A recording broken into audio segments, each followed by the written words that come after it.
topics and opinions expressed in the following show are solely those of the hosts and their guests and not those of W4CY Radio, its employees, or affiliates. We make no recommendations or endorsements for radio show programs, services, or products mentioned on air or on our web. No liability, explicit or implied, shall be extended to W4CY Radio or its employees or affiliates. Any questions or comments should be directed to those show hosts. Thank you for choosing W4CY Radio.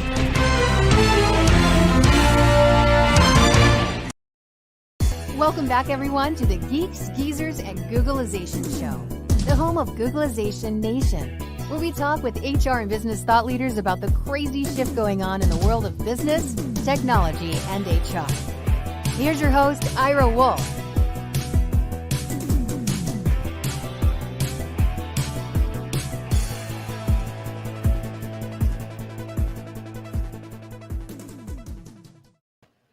Hey, welcome back, Googlization Nation, and welcome to another episode of Geeks, Geezers, and Googlization. We got another great show today. We are going to be talking about a very, very important topic. You might have been familiar with it in the past, but certainly over the past year and a half, diversity inclusion has become much more top of the line in whether it's media or in the workplace or conversations. How do we get there? And part of it's conversation, but part of that conversation involves, unfortunately, a couple of microaggressions. And you might not be familiar with what they are. So we're going to be talking about what is a microaggression, how, as a leader, how do you prevent that as a human being, as a worker, whether you're a manager or an employee? How do you avoid that? And some of them are, beyond the subtle joke. Whether it's an ethnic joke or a gender joke. Sometimes it's just emotions, body language, tone. Words we choose to use. And we're going to be talking with Heather about that. She has a new book called The Art of Caring Leadership. Excited to talk about that. And then another topic, which is top of mind with a lot of people, which is related to that, is employee retention. So we're going to be covering that all today and have an exciting conversation with Heather. I'm sure it'll be another fast-moving conversation. And then after our break, for the second segment, I'm going to be talking a little bit about, again, recruitment and retention, but also about labor shortages. A lot of people are calling me, asking me about where do we find people? I just got off another interview with SHRM that'll be broadcast in just a few weeks. And they were talking about, where can companies go to find people? And the reality is that they're certainly out there. We can talk about going to different sources, even some under-recognized sources. It could be veterans. It could be disabled people. It could be incarcerated. Again, not everybody who's been convicted of a crime or had an incident, maybe they when they're younger. Some of them are excellent workers, and there's a huge movement to kind of move beyond that. So we can talk about that, but also under, minorities, unrecognized minorities. What are some of the biases that you have in your organization? And we'll be talking about some of the trends and what that looks long-term. And so we'll have a great show. I want to thank, of course, our two sponsors, Ngomu, Be More, who just released their app in May. Actually, it's been a few weeks, and I know they're doing very well. About 100 coaches.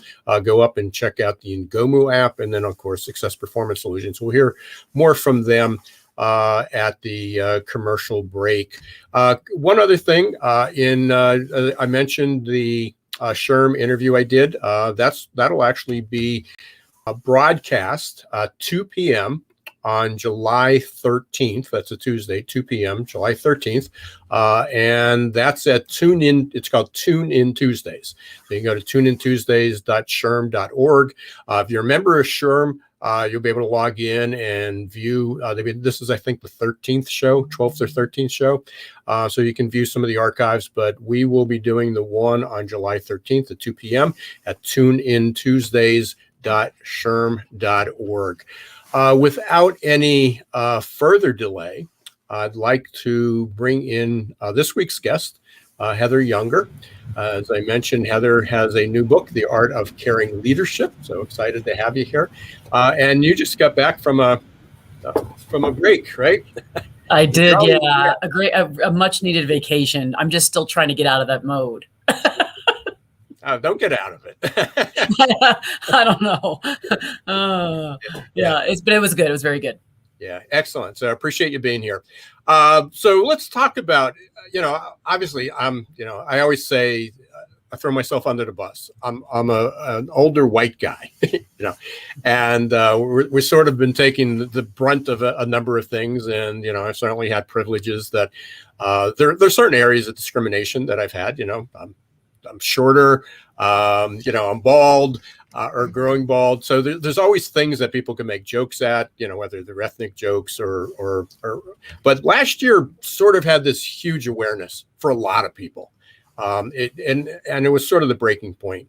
And, one of the conversation that keeps coming up was a term that I knew, but I didn't pay a whole lot of attention because nobody else seemed to do it. It was microaggressions.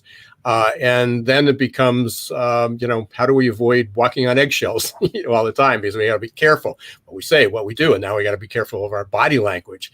So let's start out very simply, so everybody else is on the same page. What is a microaggression? And then also, what was, how did you not isolate, but how did you focus on this? Why was this so important? Because I know you're doing a ton of talking about it, speaking about it. Yeah, I mean, so a microaggression really is kind of an everyday slight, whether verbal or nonverbal, against marginalized groups, whether intentional or not. And so it's things that they call them death by 1,000 cuts. So it's like the little things that add up to a whole bunch. And so, some examples could be, if we take, for example, like a Black woman, and there's a person in the office and they start stroking a Black woman's hair, and they're like, oh, it's just so soft. And they didn't ask permission. And like, why are they doing that?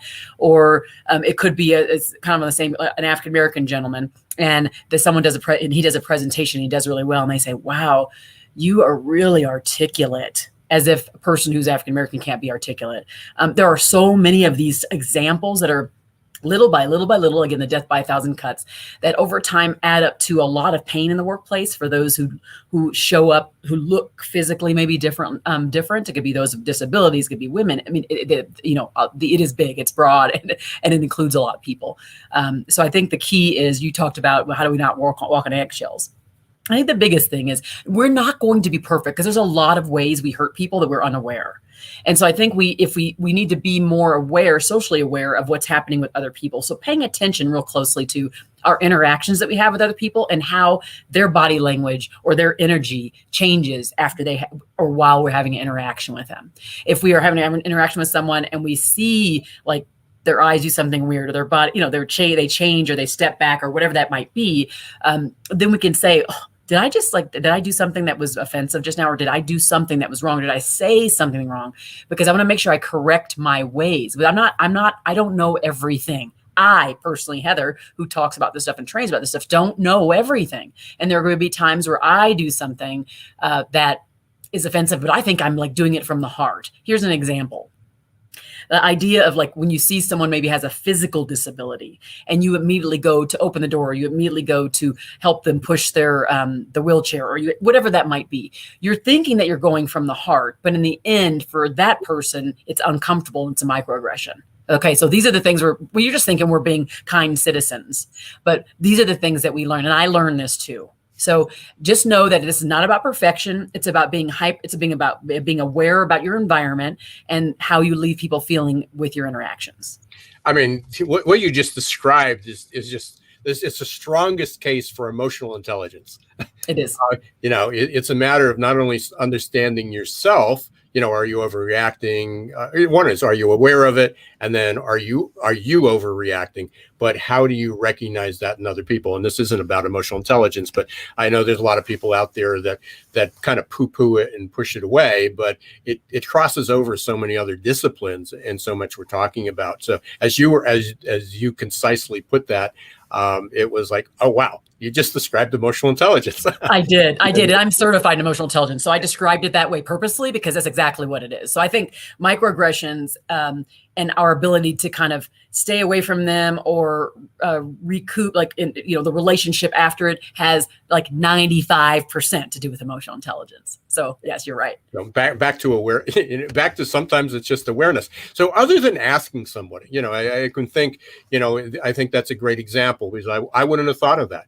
I'm trying to be courteous. I'm trying to help somebody. So somebody's disabled, and I run to the door and to help them, and they may take it personally. It's like, no, I can do it myself.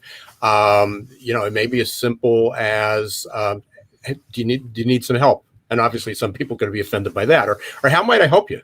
Can I get more for you? So yes. Can we do that? I know there's two things I wanted to ask you. One is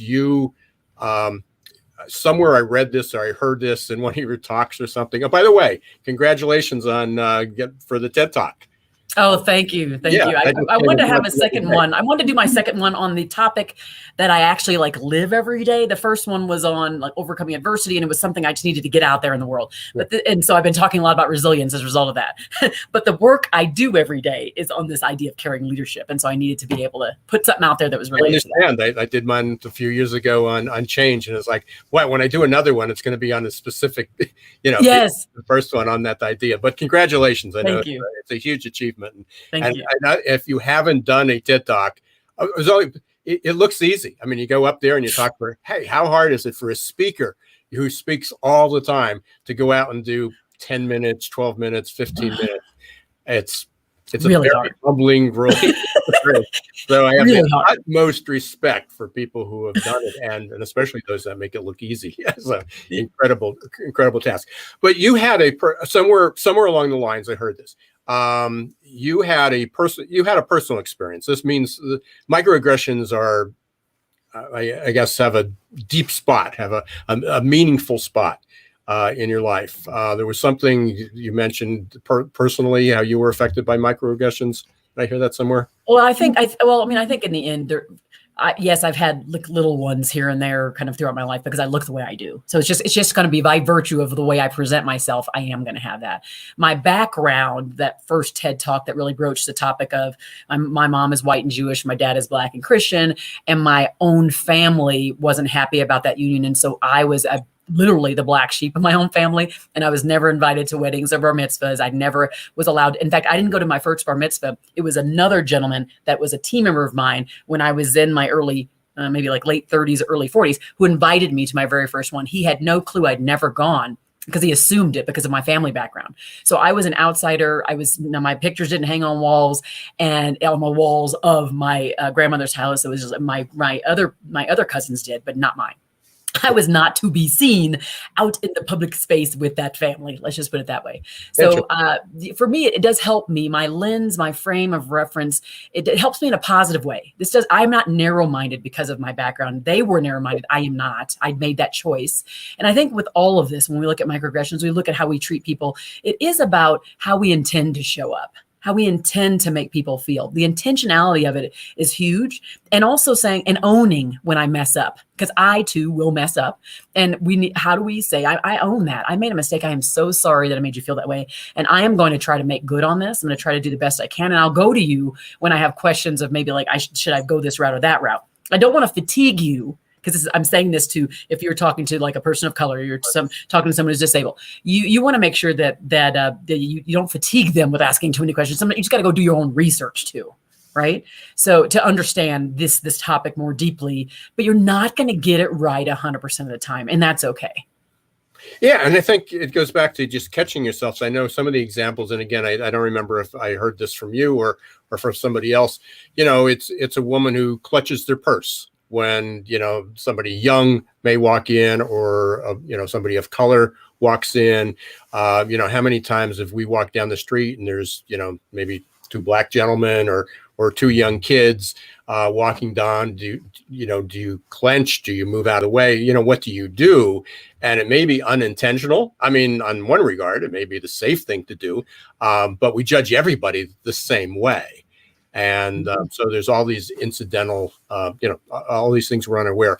You mentioned there, I think there's 5 things someone can do, 5 steps or 5 strategies a leader can take, or anybody. I don't think you have to be a leader. What are some of the things that we can do to become better aware, to avoid that, beyond, just saying, okay, be aware? Yeah. Well, I think as a leader in the workplace, we do have a responsibility to protect our people from these microaggressions. And so if we are there and we see it happening, then, even if it's not to the person that was the end experience, they had the end experience, the aggression, but the aggressor themselves, and you talk to them, you actually talk to them, and not in a way that like makes it divisive or that they feel like they're being like slapped, but it's asking a question. I don't know if you're aware, but what you just said was actually pretty offensive. It was offensive to me. And I know that this person was hurt by it. I could see it. They didn't tell me, they didn't report it, but I saw it. And so, I don't know if you knew that. Next time you might want to say it this way if this event ever happens again. So understanding and providing them a context on the why it wasn't good. And then if it happens again, here's how you do it. Also understanding that if, let's say, you have one team member who just does it a lot and he or she just does not stop.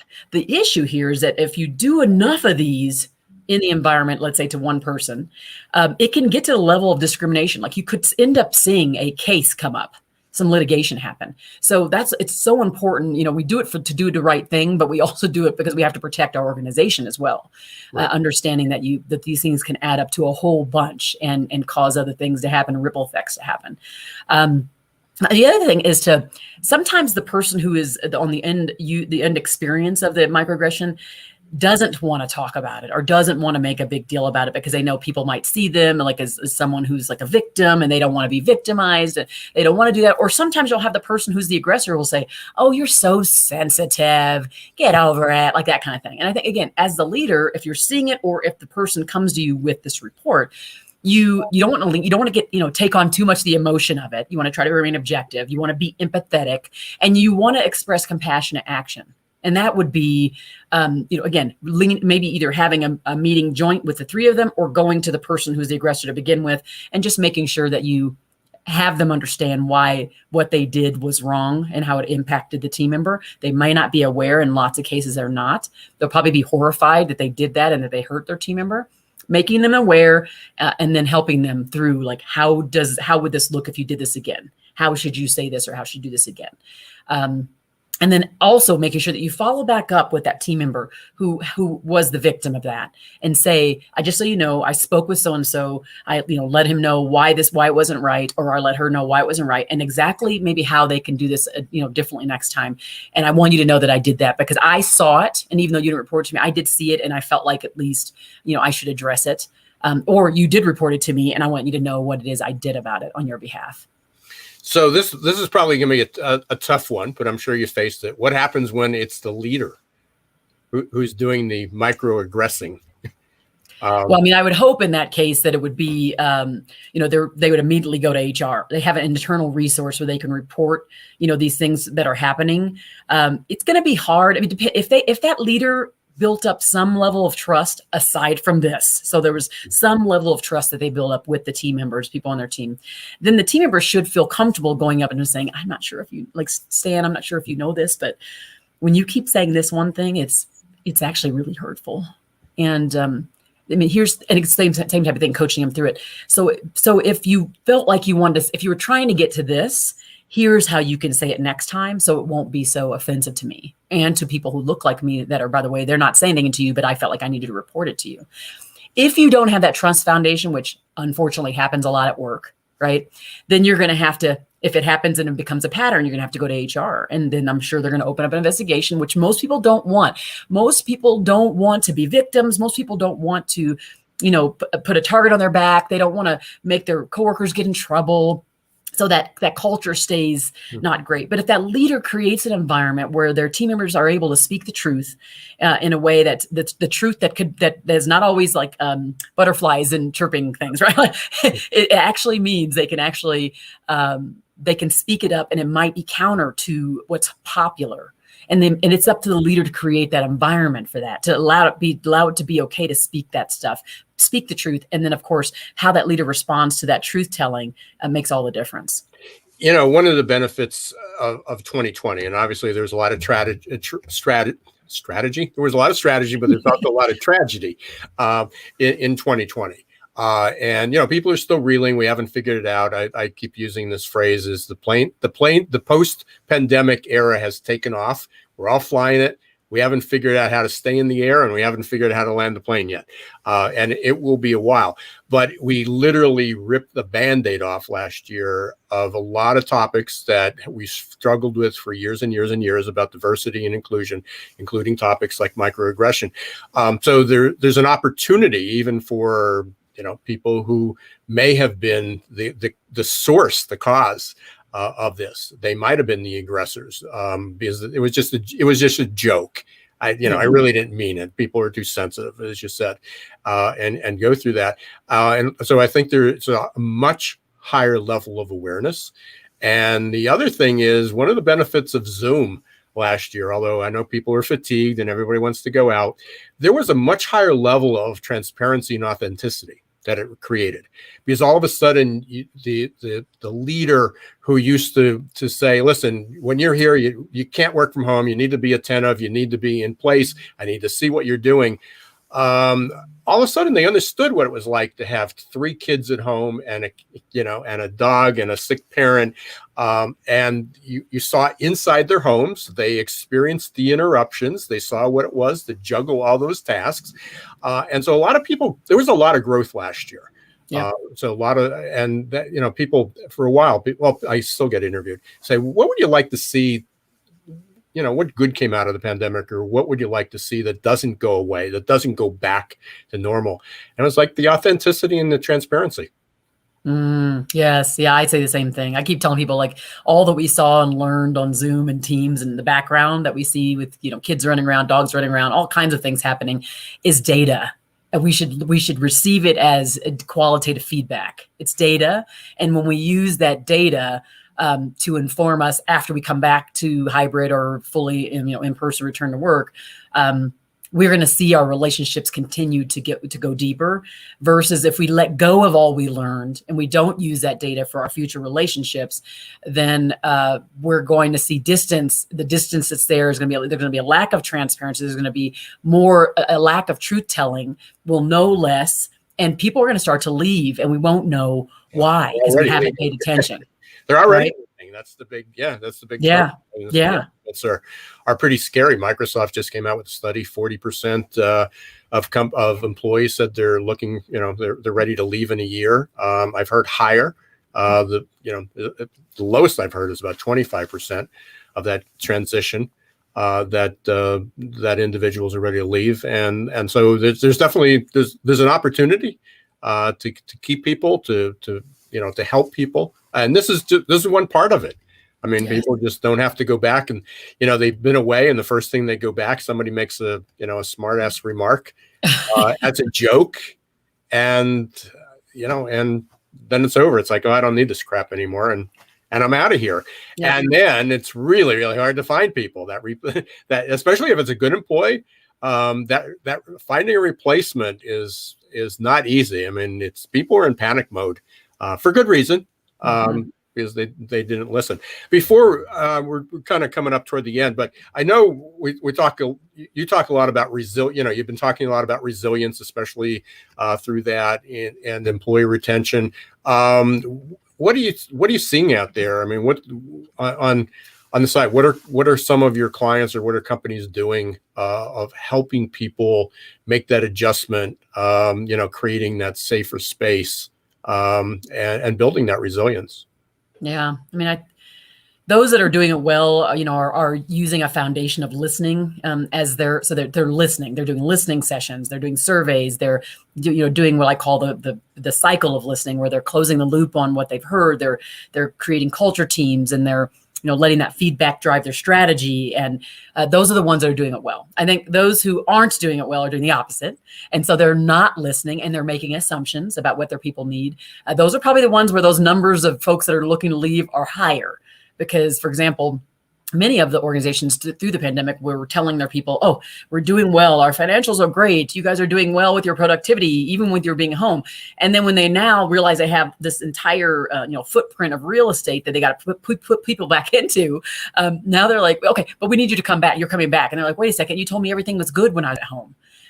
They just aren't listening. They aren't intuitive, right? They aren't expressing compassionate action in a way that can make both the business money, because that has to happen. Businesses are put in place to make money if they're for profit.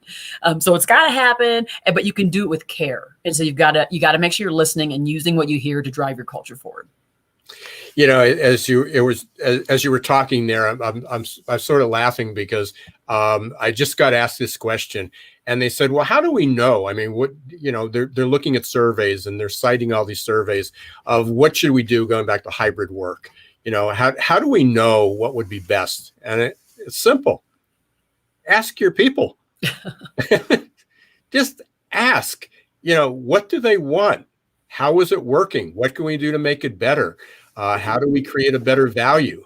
There's I suggest this book all the time, not because they got all the answers, because I like the name of it. It's Humanocracy. I don't know if you've seen the book, but it's by Gary Hamel and Michele Zanini. It's been out about a year, but they talk about how you need to break down bureaucracy, which is technically HR in many cases, but many companies. But somewhere in there, to sum it up, it says, most employers say, when we're doing an interview with an employee, is how are you going to help us? Like, what are you bringing to the table? What skills? How are you going to help? How are you going to contribute to our culture? And we're going to pay you for that. We're going to pay you in dollars and benefits, and maybe some opportunity. And the question's got to be turned around, and the question's got to be, how can the company add value to the employee? How can the company contribute to the employee? And maybe it is contribute by financial, maybe it's contribute by well-being, maybe it's contribute by benefits. How are they going to contribute, and how are they going to add value to the employee? It's always people are our most important asset is the company's motto. The employee is, how can the company become my most important asset? Mm-hmm. And that's the change around. And it's a change. It's a welcome change.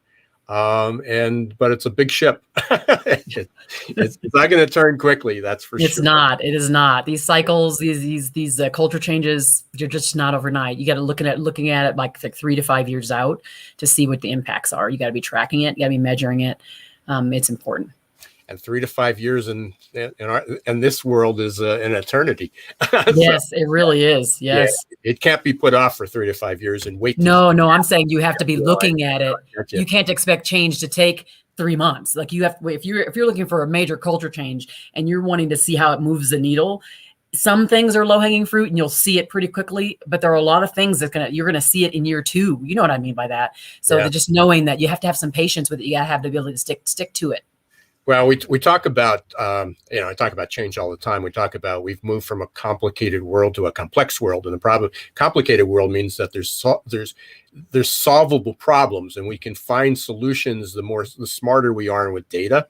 The problem with complex is there are no solutions. There's behaviors, there's change behaviors, because it's always evolving. We find the solution for one thing, and then there's something else that happens on the side, and there's a lot of collateral effects on the downstream. So how can people? Well, final question, and then we'll get to how people can get a hold of you. I want to continue this conversation with you. You're back June of 2022. What are we talking about? Same thing? Or something different, or what do you hope we're talking about? Well, I mean, I'm hoping that we'll probably be talking about what happened in the post-COVID world, and did the hybrid thing work? Did the return the work? Did the full return thing work? Did the fully remote work? Like, just, what did that look like, and what were the success factors of either model inside the workplace, and how it worked? I think that's probably what we're going to be talking about. I don't know, what other things might pop up when we think about the DEI space. I'm hoping that we'll be talking about so many organizations who decided to kind of take it aboard and think of it more strategically, and from the entire employee journey really started to think more holistically about DEI and not as a program or as a training class.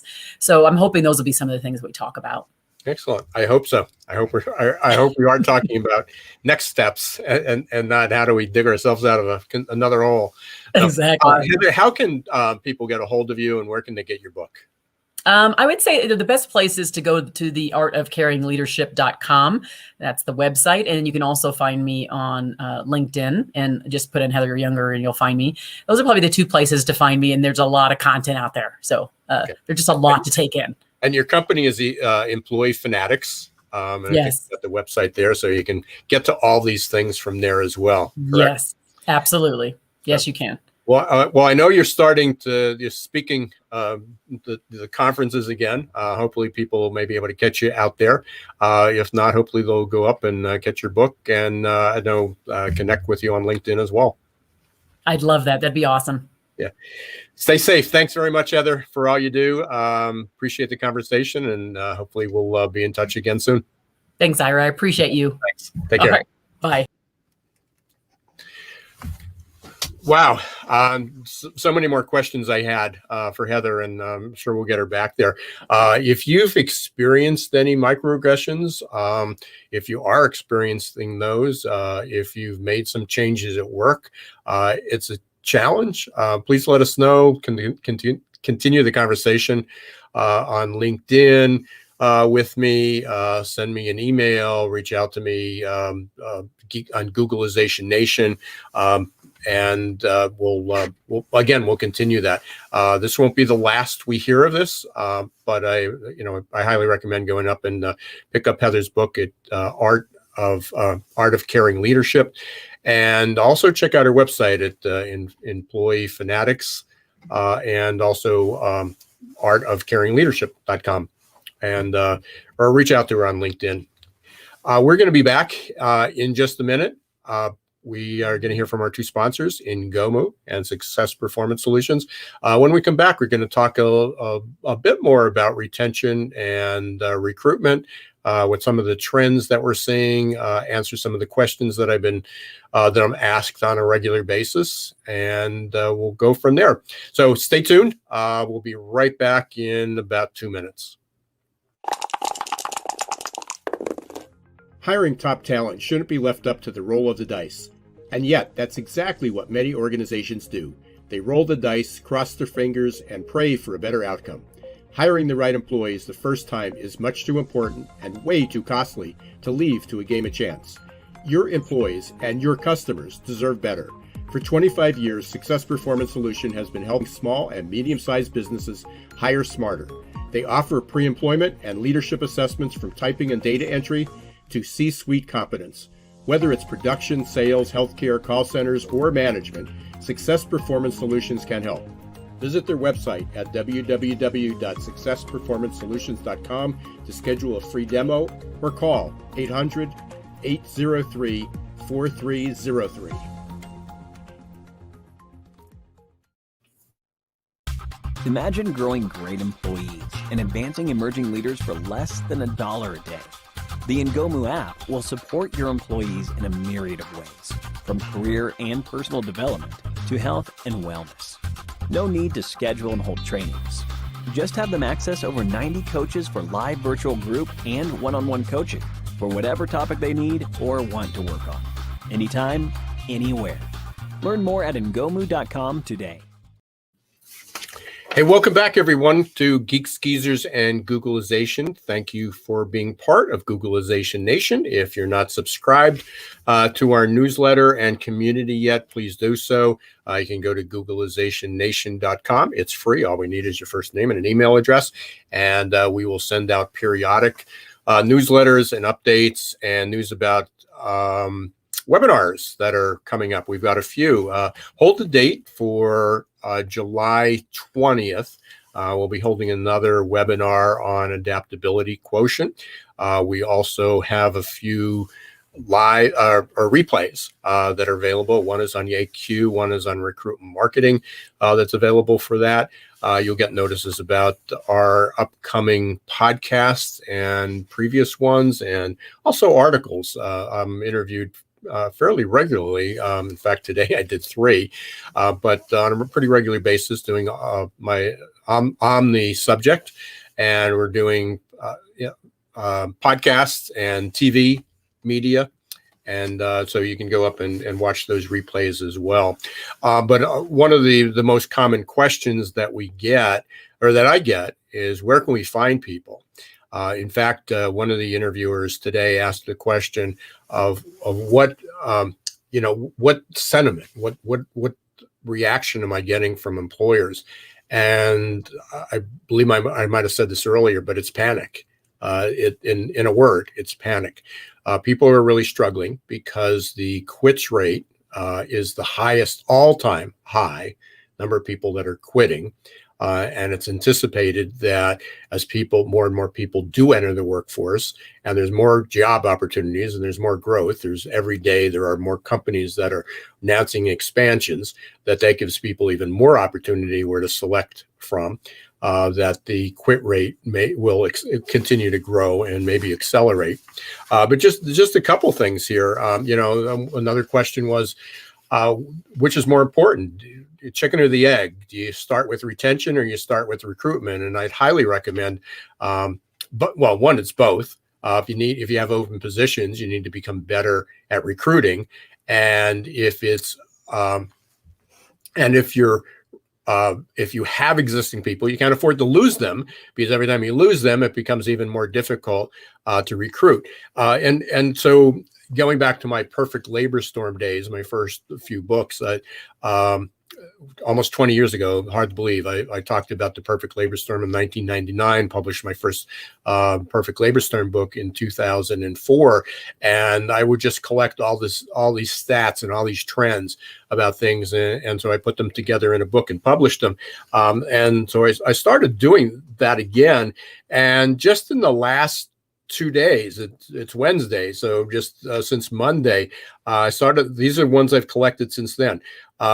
A survey released by Microsoft, they surveyed their 31,000 global employees. They found out 40% of the employees at Microsoft were considering leaving their job. Or I'm sorry, it wasn't only at Microsoft, but Microsoft did a survey of their customers, and they found that 40% were considering leaving their job. That's pretty considerable. American Healthcare Association and National Center for Assisted Living. So any of you that are listening are in the healthcare. 94% of nursing home providers had a shortage of staff members in the last month. That was released in June, so that was a May statistic. Registered nurses in nursing homes, turnover rate of 140%. For CNAs, certified nursing assistants, 129%. Some facilities, some organizations were experiencing more than 300% turnover. People are offering bonuses. The TSA is offering $1,000 bonuses. There's another area, interesting enough, that's offering huge bonuses.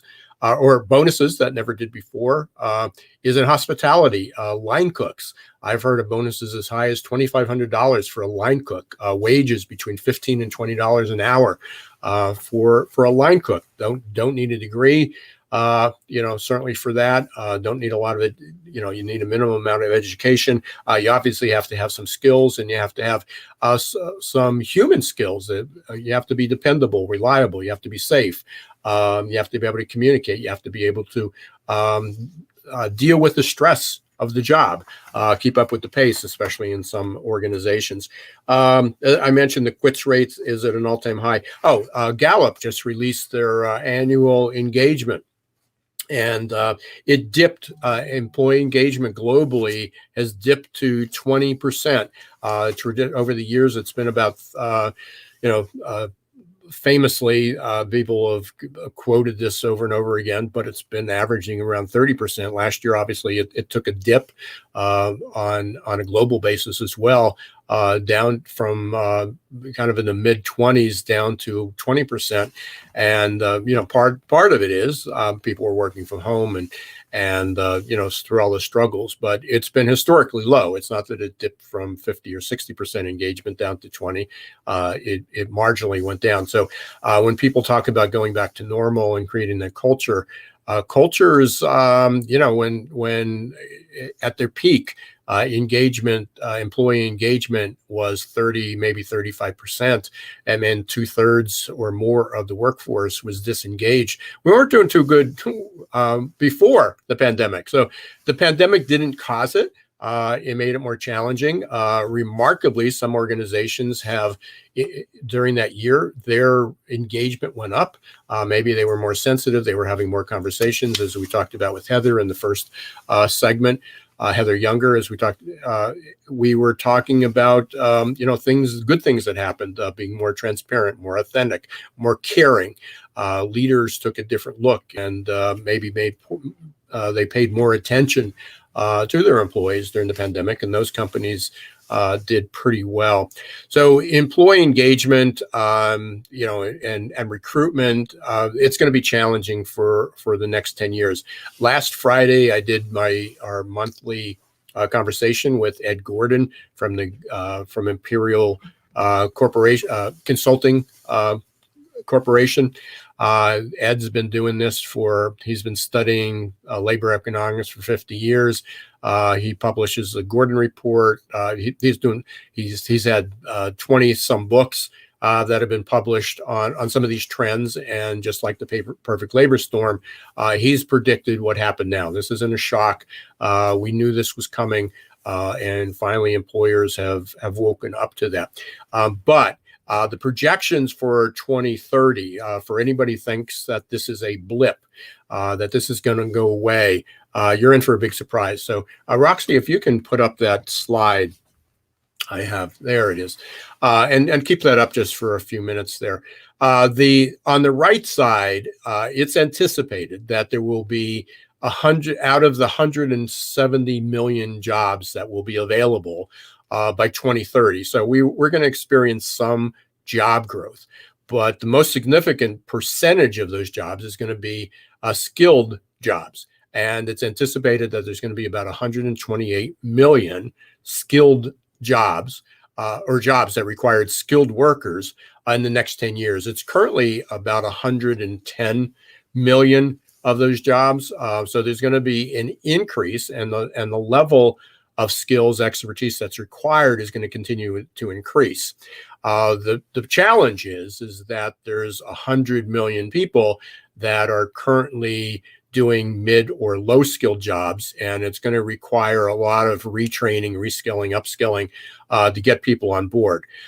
If we don't do anything, if we don't change the way we're doing it right now, there are currently estimates of 56 million skilled workers to fill those 128 million jobs. So the current workforce, the current graduation rates, the current skilling, reskilling and training programs and development programs that are out there, there will be 56 million people in that pool. So the goal is how do we increase that? How do we take more people, either new graduates, or how do we take current employees and reskill them to get them there? And the numbers are staggering, because even in a most aggressive plan for reskilling and upskilling and training is about 30 million people that we're going to need to take out of the current workforce, about 30 million people, and a minimum of 30 million people, but that's an aggressive number to upskill. Through graduation, through changing some programs, workforce development, Ed Gordon talks about the retains, RETAIN, they're regional networks, collaborations between schools and government and parents and businesses, and there are many of them in the country. that are going down into not only the high school, but junior highs and even elementary schools to get people interested, not only in four-year education, but many of the trades or many of the skills that will be required. And they anticipate that if we do better at that, we'll be able to basically produce 10 million more people.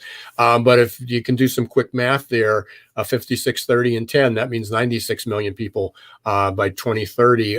And that's an aggressive pattern. I keep saying that will be eligible to do the 128 million jobs. So that leaves 32 million, a shortage of 32 million workers. Now, some of that we may be able to reduce some of that because a lot of the jobs could be automated. And a good portion of those may be. The problem with that is that solves the workforce problem. So let's say that we could automate 20 million jobs. That only leaves a gap of 12 million only, I say. But we have a gap of, let's say, 10 to 12 million, and we can automate 20 or 20 plus million of those jobs. That also means that there's additional 20 million people who are unemployed. And that becomes a society problem. What do we do with 20 million people who are unemployed, that don't have the skills to do the job, and they also aren't employed? And that's a whole other debate. I don't want to get into politics of that, whether it's a living wage, whether you expand welfare, but we're going to have to figure that out. But these are some of the projections. So when we talk about panic, and when I'm out there talking about the perfect labor storm and the future of Googlization, this is the frightening part. This isn't a blip. All forecasts show that the economy is going to grow. It's going to grow rapidly over the next few years. And that we're going to have continued growth through 2030, and especially if you are in business today and you want to continue to grow and thrive, you're going to have to become better at recruitment, better at retention, better at engagement, and certainly better at reskilling, upskilling, and development. We are just about at the end of our show again. Thanks for allowing me to be on my soapbox. But again, when people are asking me about the people tree, or they think that what's a good source? What other job board should I use? Where do you think I should find people? That's much more in depth, but they're essentially people are going to be poaching people from other companies because people are going to be leaving. People want different things out of their workforce. Some people want to work on site. Some people want to work from home. Some people want to blend where they work, how they work, what they do. What their life looks like, what benefits. Again, pay is going to be increasing pay for many jobs needs to be done, but it's not going to solve the problem alone. Different people want different benefits, and again, it's not just it's not specific to generations. Across generations, people within generations want different benefits because they're at different stages of life. They live in different places. They have different costs of living. They have different ambitions. So we're going to have to learn how to individualize some of these benefits, and it's going to be a continuing conversation. And we're going to continue to talk about that on Geeks, Geezers, and Googlization. We really appreciate you being here. We have a number of great guests lined up for the next few months talking about the future of work, benefits, compensation, engagement, diversity and inclusion, leadership, technology, you name it. We're going to cover it because it's a complex problem, and it's going to take a village to figure this out. And hopefully, our Googlization Nation is part of that community, part of your resources. If you do catch Geeks, Geezers, and Googlization, you're listening to this on a replay up on one of your favorite podcasts. We're on Apple, Spotify, iHeart, Amazon, or Audible, you name it. Please rate the show and leave a review if you'd be so kind. I appreciate you doing that. We're going to thank Ngomu again for being our sponsor and Success Performance Solutions. If you're not a member yet of Googlization Nation, please join. You get updates on the upcoming webinars that we have in a few weeks. And next week, we're going to be talking. I'm going to be talking. One of my guests, I've got two guests, but one of the guests is Dick Finnegan, and he's going to be talking about the Stay interview. He was also on the Tune In Tuesdays show with me. He was one of the guests. We were talking about recruitment and retention there. So you'll be able to get a little preview next week. And then be sure on July 13th at 2 p.m., if you're a member of SHRM, you'll be able to access the Tune In Tuesdays. And we're going to be talking about recruitment and retention again. Thank you very much, everyone. Thanks for being part of Googlization Nation and Geeks, Geezers, and Googlization. Until next week, don't let the shift hit your plans.